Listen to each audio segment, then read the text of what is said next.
C'est notre 7e année ici. On était 3 familles, donc les Bournes, les Missiches et nous les Brousses. Les choses ont évolué parce que Marion et David ont déménagé sur Montpellier, donc la maison s'est trouvée disponible. Ma sœur et mon beau-frère ont acheté et Cécile et Johnny sont devenus locataires de cette maison, Cécile et Johnny Muret. Ils sont missionnaires et ils sont repartis vers l'Afrique du Sud. Aujourd'hui, on est dans une phase de transition où, en fait, notre prière, c'est d'avoir une famille qui viendra remplir cette espèce de pulse un peu spéciale qu'est notre histoire aux Alouettes. Maintenant, on n'est pas seulement 3 unités, on est devenu 4 unités puisqu'il y a aussi un logement qui est loué à Barbara. On est à Nantes, ouais, Nantes, une ville de l'Ouest magnifique.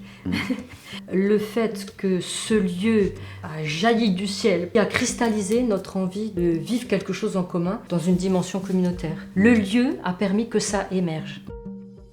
Ça, c'était notre désir, ouverture sur le quartier et puis partage de la foi au quotidien. Et finalement, le comptoir des Alouettes, ça a tout de suite revêtu cet aspect-là. C'est une épicerie associative qui s'intéresse au circuit court d'une part, avec une dimension écologie, et solidarité qui récupère des invendus pour que des gens puissent se servir. En tout cas, c'est autour de l'alimentation. Il y a aussi des choses qui sont régulières et qui se déroulent en direction des personnes migrantes, puisqu'il y a 2 fois par semaine des cours de français. Et où j'ai passé un temps dans la maison de prière et où vraiment le Seigneur m'a éclairé complètement. Et en une demi-heure de temps, je crois que j'ai écrit un projet qui a vraiment servi de base à la construction du comptoir des Alouettes.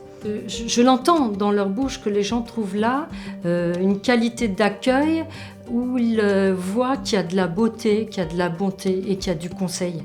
Et on peut vraiment avoir des discussions intéressantes avec plein de monde. Et c'est vraiment une manière de toucher les gens que de passer du temps avec eux, de s'intéresser à eux, etc. Du coup, à chaque fois, j'ai proposé de prier pour eux. Et en fait, il y a eu des guérisons, en fait. Plus tu passes du temps avec les gens, plus tu apprends à les connaître, tu peux pas faire autrement que de les aimer. Ça répond complètement à ce que Jésus était venu faire sur Terre. Il était constamment avec les gens. Et je trouve que c'est un peu ce qu'on vit ici. Vous inviterez vos voisins sur une montagne sacrée. Et ce lieu-là, c'est un lieu sacré. C'est un lieu que le Seigneur nous a donné d'une façon complètement miraculeuse pour leur faire connaître Jésus. C'est ça notre cœur. Quand le comptoir ouvre, donc 2 fois par semaine, les gens arrivent tout de suite dans la cour. Donc pour nous, c'est important qu'il y ait du beau aussi, enfin que la création reflète la présence du Seigneur. Donc on fait tout pour que à la fois les gens se sentent bien, qu'il y ait du bon parce qu'au comptoir on peut manger, et qu'il y ait du beau aussi pour que les gens sont touchés par le cadre aussi paisible qu'on essaye de faire.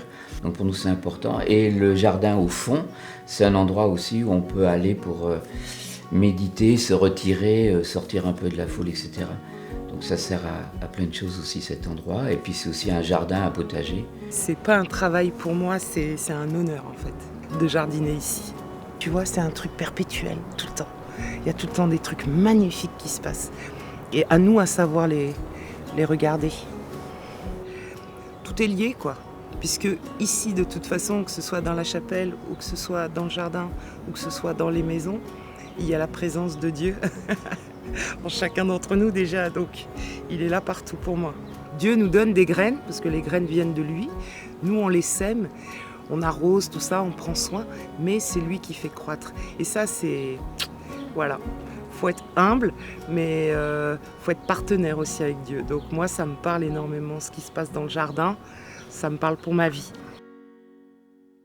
On est ici dans une ancienne ferme en fait. La chapelle, c'était pour nous, quand on arrive aux Alouettes, c'était important que ce soit le premier lieu qui soit utilisable. Donc on a un rythme de prière où on se retrouve tous les matins, lundi à vendredi à 8h. On a aussi un soir par semaine où on a un temps de prière et de louange. Et le vendredi soir, on fait une ouverture de Shabbat. C'est ouvert à Épée, à l'église, une fois par mois aussi. On a senti que le Seigneur voulait que l'assemblée puisse se réunir ici aussi. Et c'est à ce moment-là qu'on a fait tomber la cloison pour accueillir les cultes. Il y a beaucoup de va-et-vient entre la communauté des Alouettes et l'Assemblée. Et l'équipe de leadership d'Épée aujourd'hui, c'est moi-même et Nasser et Séverine Ben-Mansour. Sinon, il y a d'autres veilles dans le cadre de Sentinelle 24/7 à différents moments pendant la semaine. Aller dans la chapelle au milieu de la nuit et puis juste dans la danse ou dans l'intimité vraiment de la nuit, se retrouver avec Jésus et puis voilà, l'aimer. Chaque fois qu'il y a des moments de fête de l'Éternel, on aime les pratiquer, se rappeler nos racines juives et pouvoir célébrer ça ensemble, remercier le Seigneur. Un lieu à la fois collectif et un lieu individuel. Donc on a aussi une branche Réveiller l'Héros qui se passe et on a des groupes régionaux qui se font dans la chapelle. Ça m'a permis d'apprendre plus mon instrument et d'oser plus expérimenter dans ce que je fais et d'apprendre à connaître le Seigneur aussi à travers la créativité. Même si je ne suis pas une danseuse professionnelle, est-ce que je vais accepter d'offrir un culte avec mon corps? Si je ne suis pas un chanteur professionnel, est-ce que je vais accepter de faire monter mes louanges? C'est l'heure en fait, c'est l'heure d'entrer dans sa présence, c'est l'heure d'aller de lui dire qui il est, de déclarer sa gloire, de déclarer son règne, quelles que soient nos capacités, quels que soient nos talents, c'est le temps.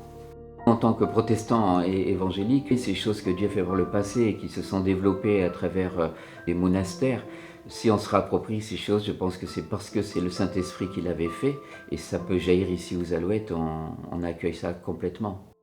Le Seigneur nous a souvent parlé d'être un lieu ressource. Du coup, on est devenu un point de collecte aussi pour des dons pour l'Ukraine. Aux Alouettes, on a aussi pensé à accueillir une famille ukrainienne, donc il y a un dossier qui est en cours et on va voir comment le Seigneur lui une porte à ce niveau-là.